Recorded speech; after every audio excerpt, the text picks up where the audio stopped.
Selamat datang. Video kali ini kita mau membicarakan tentang kinematika benda tegar. Kita sudah partikel di video-video yang lalu, kita sekarang masuk ke benda tegar. Dan gerak tambahan yang dialami oleh benda tegar, yang tidak dialami oleh partikel, terlihat di sini. Benda tegar mengalami translasi dan rotasi sekaligus bersamaan. Partikel hanya mengalami translasi. Nah, gabungan gerakan inilah yang akan kita bahas pada video kali ini. Kita langsung maju saja, yaitu bagaimana mengukur dan merepresentasikan gerak rotasi benda tegar kita ini. Nah, pertama, cara mengukurnya, kita membuat garis pada benda tegar. Ya, garis, yaitu yang merah ini. Nah, tentunya kita tanya cara membuat garisnya gimana? Sembarangan. Nah, sebagai ilustrasi kita membuat dua buah garis. Garis 1 dan garis 2 pada benda tegar yang biru ini. Dan kita perlihatkan nanti manapun yang dipilih dari 1 dan 2 tidak akan mempengaruhi kinematika rotasi dari benda tegar ini. Ya. Nah, lalu kemudian kita maju. Apa saja yang kita ketahui dari konfigurasi ini? Yang kita ketahui adalah nomor 1, masing-masing garis punya sudut terhadap rujukan. Rujukannya seperti biasa kita ambil yang horizontal. Garis 1, theta 1, garis 2, theta 2, kita pakai perjanjian yang sama, yaitu arah positif adalah berlawanan arah jarum jam. Lalu yang kemudian yang kedua, kita punya sudut beta yang dibentuk oleh garis 1 dan 2. Ya? Nah, sehingga ada 3 buah sudut. Nah, kita sekarang melihat apa hubungan ketiga sudut ini. Nomor 1, karena kaku, rigid, beta harus konstan. Seperti kita tulis di sini. Dan dari gambarnya kelihatan bahwa persamaan yang kedua ini terpenuhi. Theta 2 sama dengan theta 1 ditambah beta. Ya? Nah, setelah kedua ini kita dapatkan, kemudian kita melakukan turunan terhadap waktu. Ya? Kita dapatkan ini, yang baris ketiga ini. Dan yang penting buat kita adalah ini beta tidak punya turunan, atau turunannya sama dengan 0 karena dia konstan. Baik turunan pertama maupun turunan kedua. Nah, kalau 0 ini sekarang kita akomodasikan dalam relasi ini, kita akan melihat bahwa gerak, kecepatan, dan akselerasi rotasi benda tegar kita akan selalu sama, tidak tergantung dari garis yang kita pilih sebagai garis yang merepresentasikan posisi sudut atau posisi angular dari benda tegar kita. Seperti kelihatan di persamaan ini. Sehingga untuk selanjutnya, angka 1 dan 2 ini, indeks 1 dan 2, udah saya buang aja karena tidak berpengaruh. Nah, kemudian kita mengadopsi matematika, ya, yang diadopsi matematikanya dari persamaan derivatif yang sudah kita pelajari di gerak rektilinear partikel. Apa saja? Seperti terlihat di sini, masih sama ya sebetulnya. Turunan pertama dari posisi terhadap waktu adalah kecepatan, dan lambang kecepatan atau notasi kecepatan omega. Lalu kemudian akselerasi didefinisikan sebagai turunan pertama dari kecepatan terhadap waktu, atau turunan kedua posisi terhadap waktu, dan simbolnya adalah alfa. Nah, karena kita punya dua persamaan ini, kalau dt kita eliminasi seperti yang sudah kita lakukan di gerak rektilinear partikel, maka kita dapatkan persamaan ketiga ini. Ya. Jadi yang kiri ini pakai notasi alfa sama omega. Kalau yang kanan pakai notasi dot, ya, theta double dot, theta dot, d theta dot, theta double dot, ya, hanya beda notasi saja, mengingatkan bahwa kita punya dua pilihan untuk merepresentasikan atau menotifikasikan turunan, ya. Dari sini kita maju sekarang.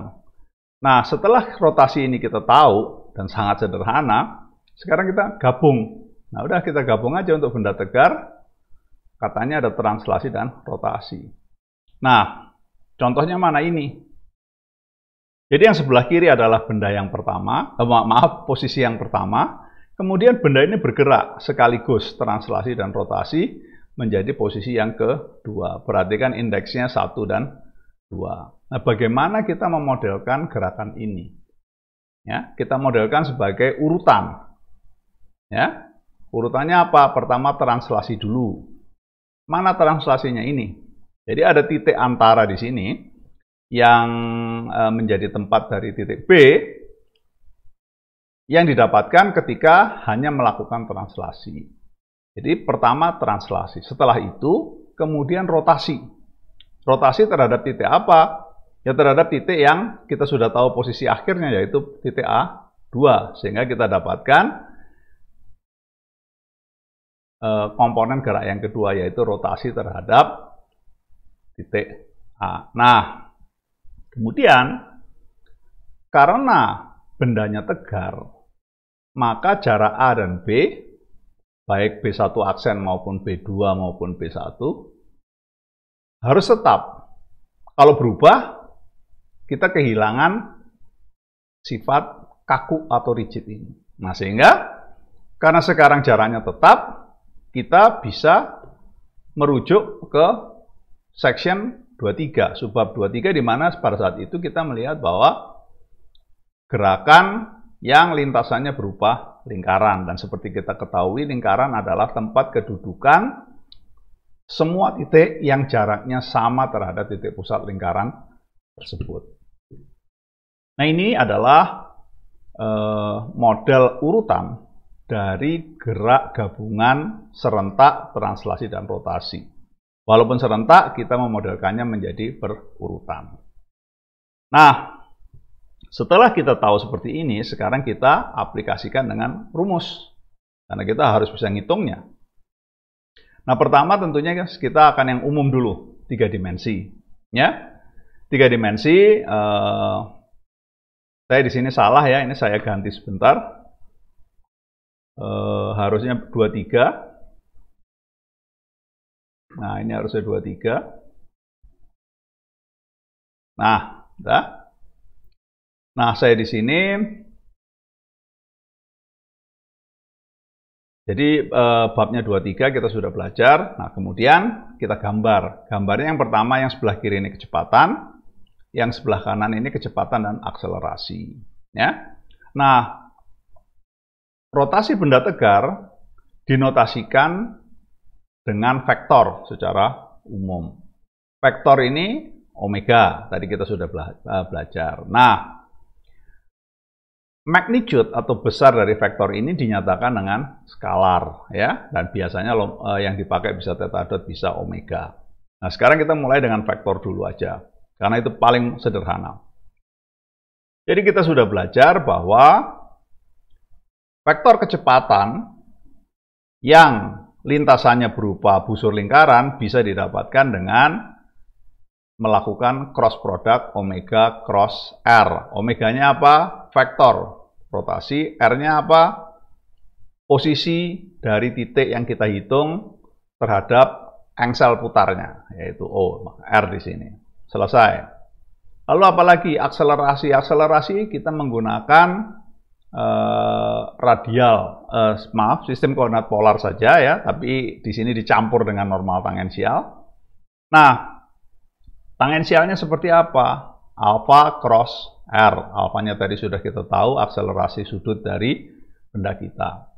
Dan lalu kemudian ada akselerasi normal, yaitu omega cross R, di mana omega adalah kecepatan sudut dari benda tegar kita. Inilah rumus untuk 3 dimensi.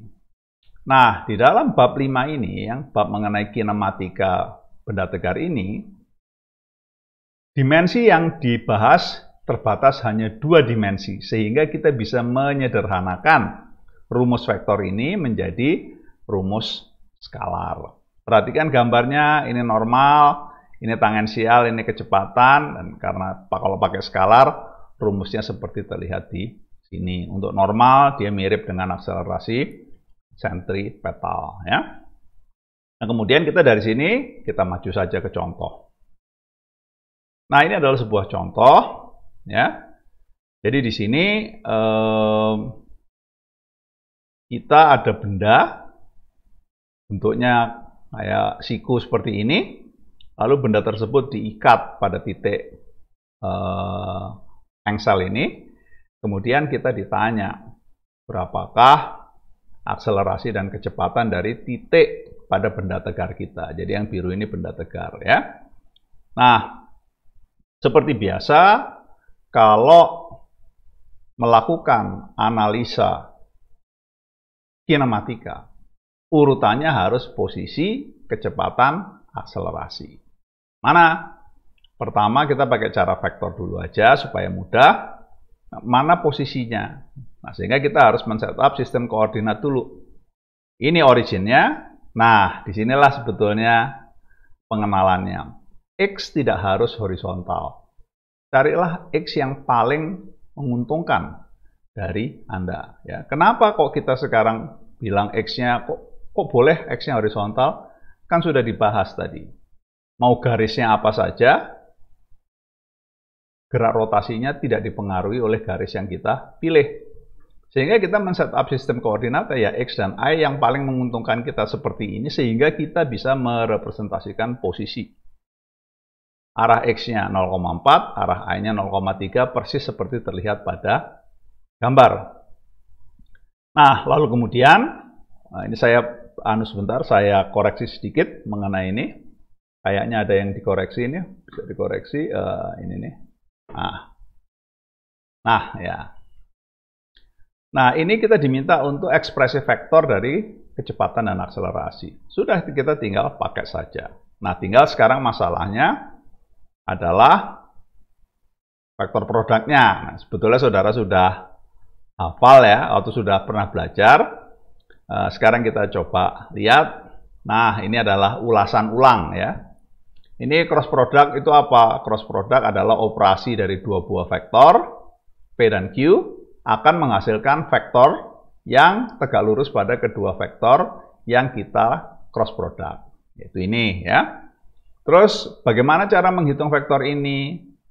Caranya adalah dengan menghitung determinan dari matriks 3x3 yang disusun seperti ini. Baris pertamanya adalah arahnya, IJK. Baris keduanya adalah vektor pertama, yaitu P. Baris keduanya adalah vektor kedua, yaitu Q. Nah, hasilnya adalah seperti yang terlihat di sini, ya. Seperti yang terlihat di sini, yaitu P cross Q. Kalau kita hitung determinannya, ya seperti ini. Nah, jangan lupa, kalau vektor yang sejajar, ya, entah sudutnya 0 atau 180, cross product akan menghasilkan 0. Sehingga hasil kita nanti seperti ini. Nah, kita tadi kasusnya 2 dimensi. Ini rumus 3 dimensi. Kita ingat-ingat ulang sekarang apa yang kita dapatkan kalau persoalannya tersederhanakan menjadi 2 dimensi. Ya. Nah, kalau 2 dimensi, komponen Z dari P dan Q akan sama dengan 0. Dan kalau ini sama dengan 0, maka banyak suku-suku yang bisa dihapus. Dan hasil akhirnya adalah seperti yang terlihat di sini, bahwa cross product-nya hanya memiliki vektor arah K, tegak lurus I dan J. Ya. Nah, ini adalah pengingat saja. Demikianlah mengenai rotasi pada sebuah sumbu. Nah, sekarang kita mau melakukan analisa gerakan, ya, yaitu gerakan translasi dan rotasi sekaligus. Kita menggunakan metode gerakan mutlak. Ya. Langsung dengan contoh saja. Nah, ini contohnya. Jadi contoh ini bilang bahwa seperti yang terlihat di sini, ini ada sebuah mekanisme, terus katanya piston rodnya, batang pistonnya naik ke atas vertikal, terus kemudian karena adanya slot ini, titik B ini bergerak horizontal, ya. Nah, lalu dia tanya, berapakah kecepatan translasi dari titik B dan akselerasinya plus berapa kecepatan dan akselerasi sudut atau angular dari segitiga tegar atau benda tegar berwarna biru ini. Ya. Nah, sebagai diketahui bahwa si pistonnya bergerak ke atas dengan kecepatan 0,3 dan konstan, sehingga akselerasinya 0. Bagaimana kita sekarang menganalisa gerak ini? Pertama, kita harus lihat mana bentuk paling menentukan, ya. Nah, sekarang di sini kelihatan ada segitiga merah, dan segitiga inilah yang menjadi pusat perhatian kita. Kenapa? Dengan Pythagoras, kita bisa menghitung hubungan antara posisi I dan posisi X. Dengan trigonometri, kita bisa menghitung hubungan antara posisi I dengan sudut theta. Ya, dan sekarang kita mulai saja dengan yang gerak translasi B, yaitu di sini kita buat X. Nah, di sini yang menarik adalah X-nya sama dia dibuat ke kiri, nggak ke kanan, ya. Dan lagi-lagi saya ingatkan, sistem koordinat Anda yang pilih, jadi harus dipilih sesuai yang paling memudahkan Anda. Dalam hal ini dipilihkan ke kiri. Bagaimana hubungan dalil Pythagoras dari segitiga ini? Nah, ini, ya. Dan lagi-lagi posisi kecepatan akselerasi. Mana posisinya? Ini dalil Pythagoras. Kemudian kita turunkan terhadap waktu. Nah, ini. Jadi turunannya sama dia menggunakan suku-suku derivatif. Contohnya, berapakah turunan pertama dari X kuadrat terhadap waktu? Turunannya adalah turunan pertama X kuadrat terhadap X, baru kemudian dikalikan dengan turunan pertama X terhadap waktu. Sehingga kita mendapatkan hasil perkalian seperti ini. Ya. Berlaku juga untuk I, dan untuk B, karena ini benda tegar, turunannya pasti 0. Ya. Harus konstan. Kalau dia bisa berubah panjangnya, kita kehilangan hak untuk mengklaim ini benda tegar. Setelah akselerasi setelah kecepatan didapatkan, kita melakukan akselerasi dengan cara turunan yang sama. Sehingga kita bisa melakukan manipulasi aljabar seperti terlihat di sini. Yang pertama adalah kecepatan X sebagai fungsi posisi I dan X dan kecepatan I. Ya. Itulah sebabnya dalam menghitung kecepatan, posisi harus dituntaskan dulu.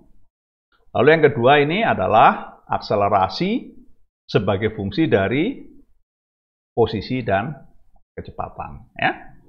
Jadi memang urutannya seperti itu. Selesailah bagian pertama mengenai gerak dari titik B. Sekarang kita tinggal mau lihat dari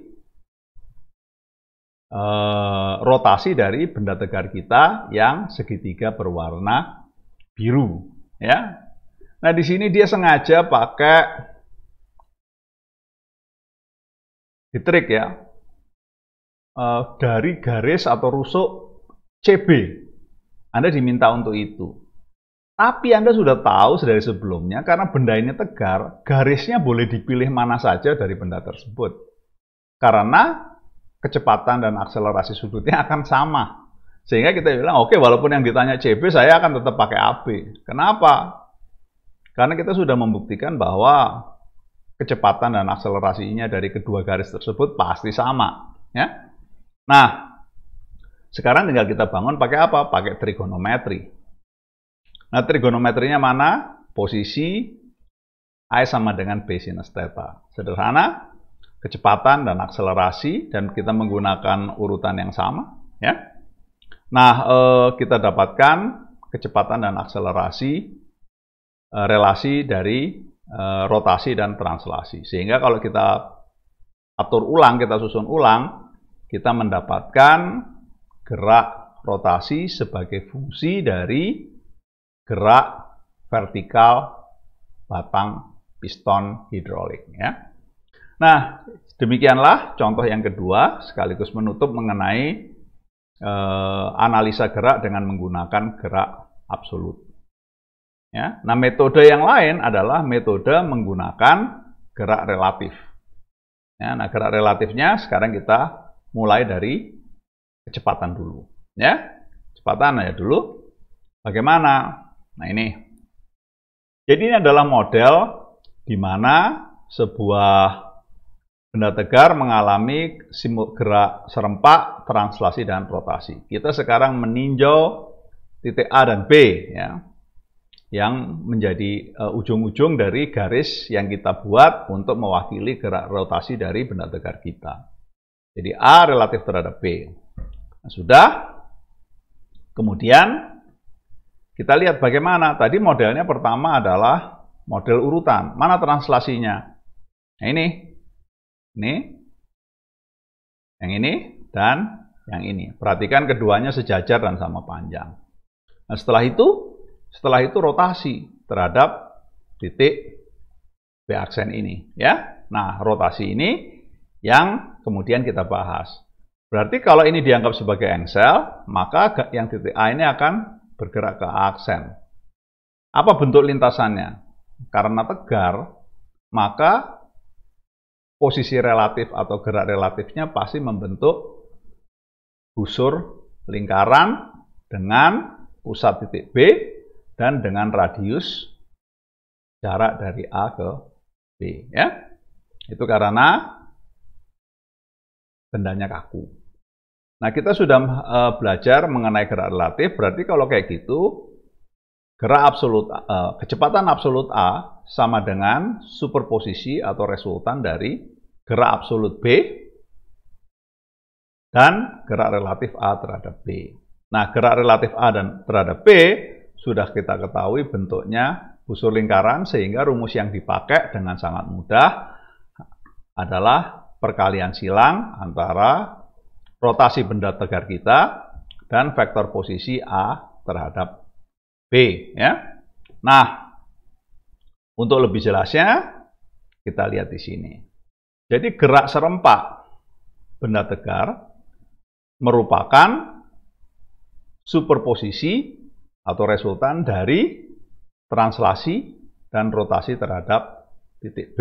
Ya, kenapa kok B?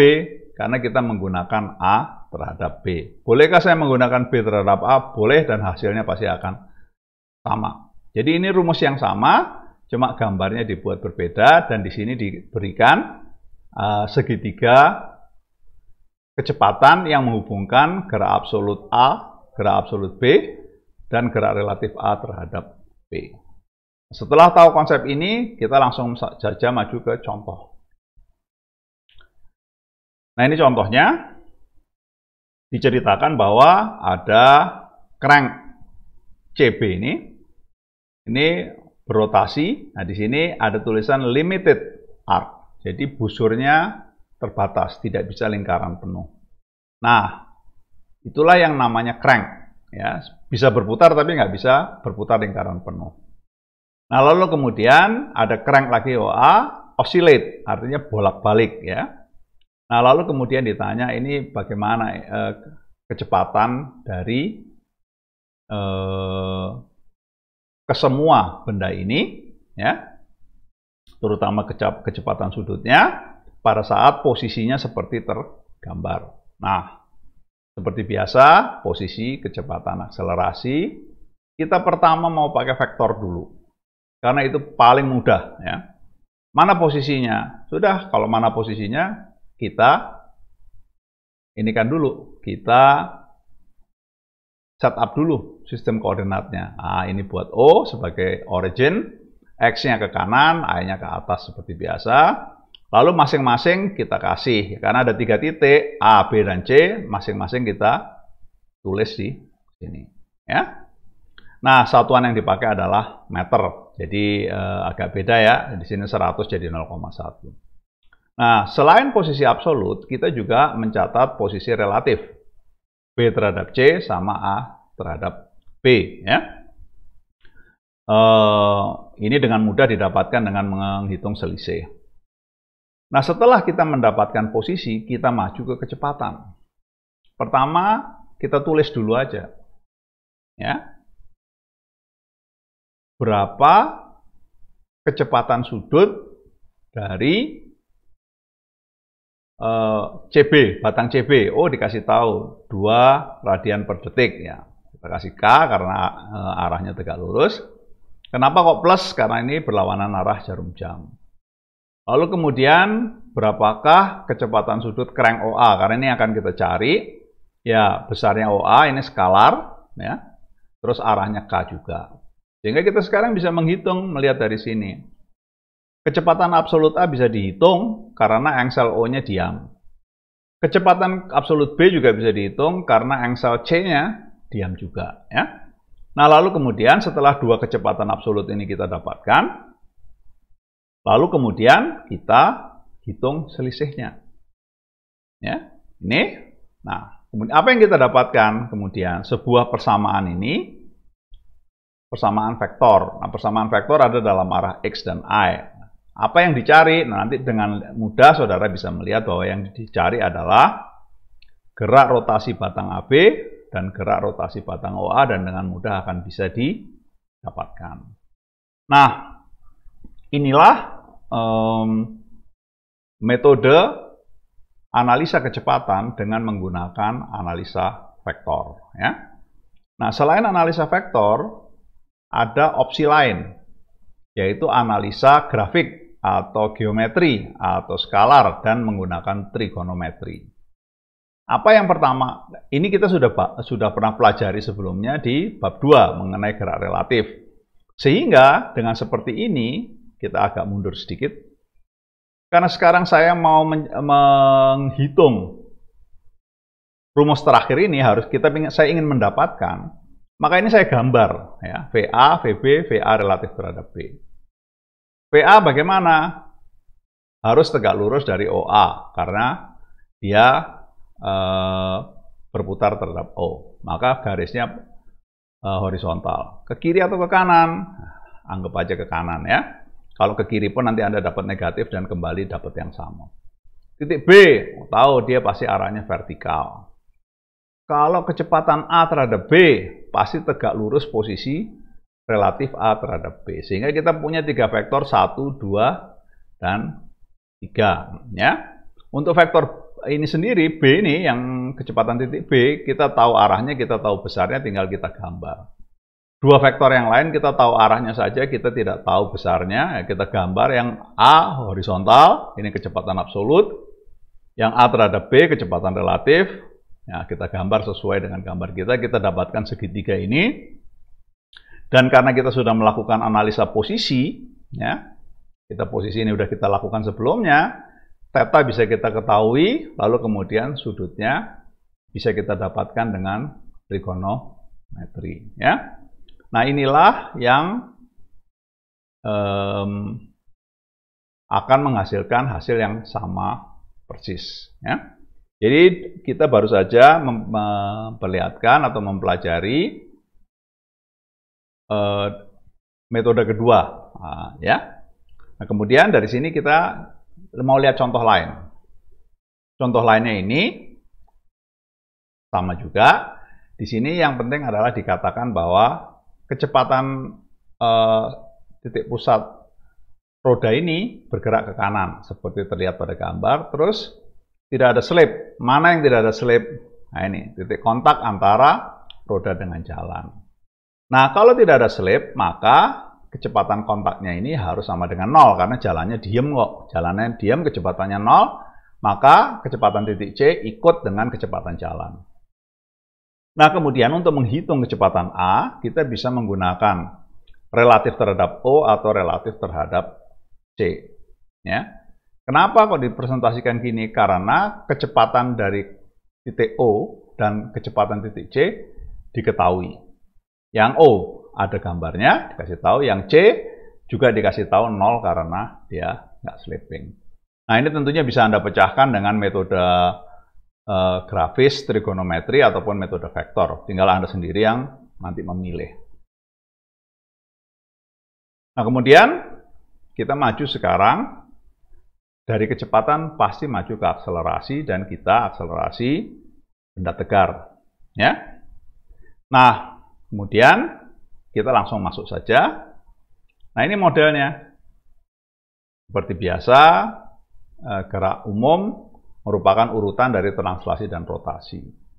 Rotasinya karena akan menghasilkan lingkaran karena benda tegar, lalu kemudian akan ada akselerasi relatif. Nah, akselerasi relatifnya tentunya punya dua komponen, masih ingat, tangensial dan normal. Dan rumusnya seperti terlihat di sini. Ya, jadi persamaan pertama bilang akselerasi absolut titik A adalah resultan dari akselerasi absolut titik B ditambah akselerasi relatif A terhadap B. Akselerasi relatif A terhadap B sendiri terdiri dari dua komponen. Satu adalah yang komponen arah normal, satu lagi komponen arah tangensial. Ya. Nah, dengan seperti ini kita kemudian maju. Ya. Masih contohnya sama, kita akan menghitung akselerasi. Nah, yang penting di sini adalah posisi dan kecepatan sudah kita hitung sebelumnya. Sehingga sekarang tinggal kita pakai rumusnya titik A mana? Ini yang akselerasi A relatif terhadap B. Akselerasi absolut A-nya kita ketahui karena angsel O diam, seperti ini. Akselerasi absolut titik B juga kita ketahui karena titik C-nya diam. Ya.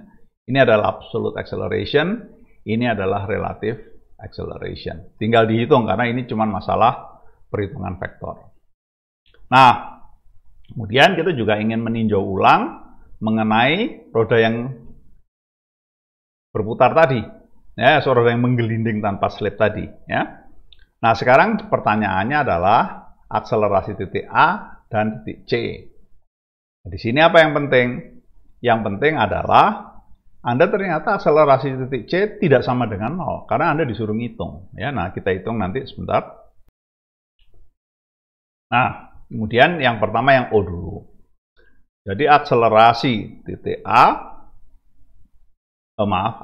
kita cari yang A ya. Akselerasi absolut A sama dengan resultan dari akselerasi absolut O ditambah akselerasi relatif A dan O.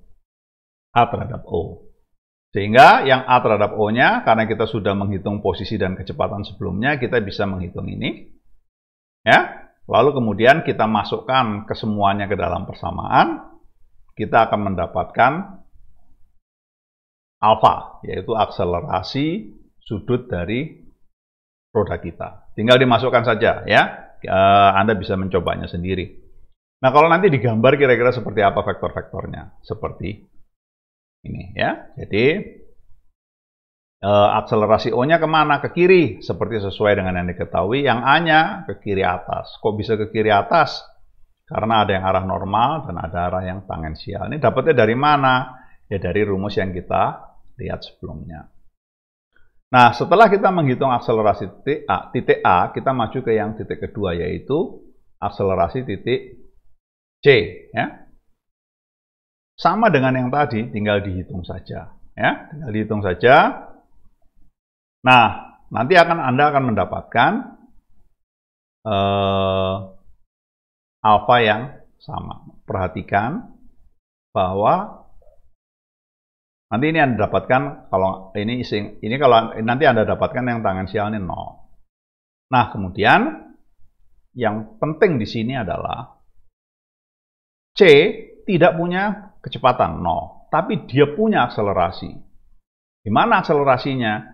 Yaitu akselerasi arah normal. Ya. Ini poin paling penting dari contoh ini, ya, bahwa akselerasi titik C walaupun tanpa slip tidak sama dengan 0. Nah, demikianlah akselerasi menggunakan gerak relatif. Nah, sekarang saya mau maju sebetulnya agak mundur, ya, yaitu menghitung kecepatan dengan sebuah metode grafis. Ya, metode grafis artinya digambar untuk kasus-kasus yang memang cocok untuk grafis. Nah, metodenya menggunakan sebuah konsep yang disebut dengan titik engsel. Titik engsel ini karakteristiknya apa? Kecepatannya 0, jadi zero velocity. Tapi kecepatan ini, titik engsel ini hanya ada sementara, sesaat, instantaneous, ya. Jadi konsepnya adalah instantaneous of zero velocity. Ini yang mau kita pakai. Nah, Jadi di sini pertama kita punya benda, seperti biasa dia bergerak. Nah, kini ada 3 kasus, kita mulai dari yang paling kiri dulu deh ya. Kita mulai dari yang paling kiri. Kita dikasih tahu, oh, benda ini bergerak general. Jadi ada translasi dan rotasi sekaligus. Terus kita tahu ada 2 titik pada benda tersebut dan kita tahu kecepatannya. Mana VA dan VB. Terus bagaimana? Lalu konsepnya baru di sini.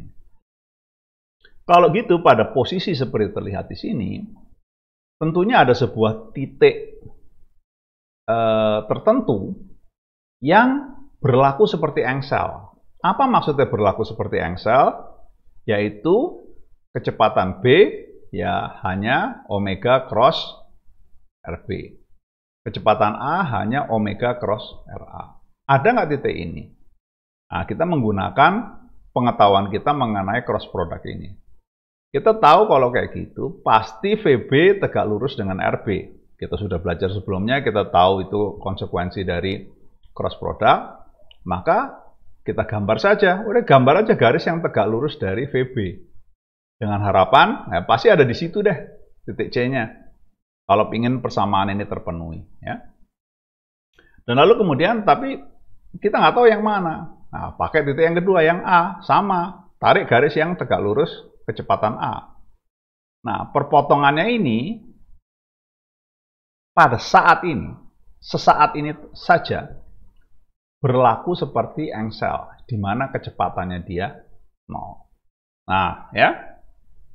Nah, ini adalah idenya. Sehingga kita idenya adalah menggunakan ketegaklurusan kecepatan dan posisi yang berlaku bila kita mengukurnya terhadap sebuah titik yang diam atau terhadap engsel. Itulah konsepnya. Nah, sekarang ada kasus khusus.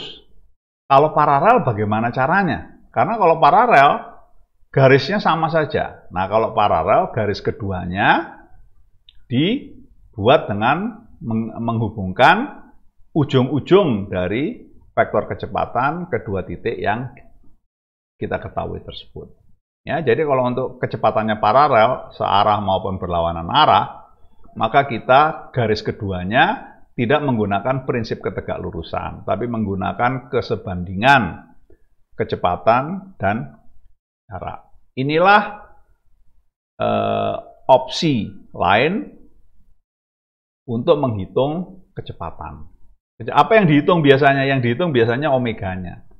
Ya, kalau VA dan VB diketahui, omeganya ingin diketahui. Nah, titik C disebut titik zero velocity, tapi only at that instant. Jadi sesaat itu saja.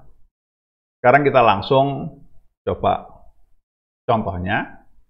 Nah, ini contohnya tadi. Lalu dia bilang, tolong hitung kecepatan titik A. Jadi di sini locate the instantaneous center of zero velocity and use ya, the center untuk menghitung kecepatan titik A. Kita tahu bahwa karena udah dikasih tahu nggak slip, maka titik C ini tidak punya kecepatan. Ya, walaupun punya akselerasi. Nah, inilah yang kita pakai, inilah yang berlaku sebagai instantaneous center of zero velocity, sehingga kita tinggal hitung jaraknya A ke C, kemudian kita tinggal menghitung kecepatannya. Ya. Lalu kemudian yang kedua, contoh yang berikutnya adalah ini. Ya. Nah, ini kata kuncinya adalah for the position shown. Ya, for the position shown. Nah, bagaimana caranya? Nah, dia bilang bahwa hitung kecepatan A, kecepatan D, dan kecepatan sudut link AB. Ya. Nah, bagaimana cara menghitungnya? Ya, kita gambar saja AD sama B-nya. Apakah B-nya diketahui kecepatannya? Diketahui, ya, karena kecepatan sudut link OB-nya tahu, panjangnya tahu, gitu, seperti ini. Gambar langsung. Jadi ini grafis. Kecepatan titik A, kita tahu arahnya, tapi kita belum tahu besarnya. Nah, lalu kemudian kita cari di mana titik C-nya. Tarik aja tegak lurus kecepatan A, tarik tegak lurus kecepatan B berpotongan, nah kita hitung posisi dari titik C ini dengan menggunakan pengetahuan kita mengenai segitiga. Ya. Nah, setelah itu semua rusuk-rusuk yang tergambar di sini bisa kita hitung dan kita tahu titik C ini pasti titik engsel, ya, instantaneous center of zero velocity. Sehingga berlaku ketegak lurusan ini. Dan setelah kita gambar, kita bisa menghitung panjang-panjang rusuknya sehingga kecepatan semuanya bisa dihitung. Bagaimana dengan kecepatan sudut dari AB? Nah, karena kecepatan A-nya nanti sudah bisa dihitung, ya, kecepatan A-nya sudah bisa dihitung, maka nanti ini kecepatan angularnya bisa juga dihitung, ya. Nah, caranya bagaimana menghitung angular ini? PB dibagi panjangnya dari B ke C, 14/2, Anda langsung mendapatkan angular velocity dari AB. Kemudian dipakai ini. Nah, tentunya kita ingin membandingkan ya. Nah, kalau sekarang ini diganti sudutnya nggak 45, saya ganti 50, maka sekarang Anda akan diminta untuk menghitung barang yang sama tadi, besaran yang sama, tapi dengan dua cara, kemudian Anda evaluasi mana yang lebih mudah. Dan berakhirlah video mengenai kinematika partikel ini. Video berikutnya akan membahas satu subbab terakhir yang masih mengenai kinematika partikel. Oke, selamat mempelajari ulang. Ya, kita ketemu lagi di video berikutnya. Thank you.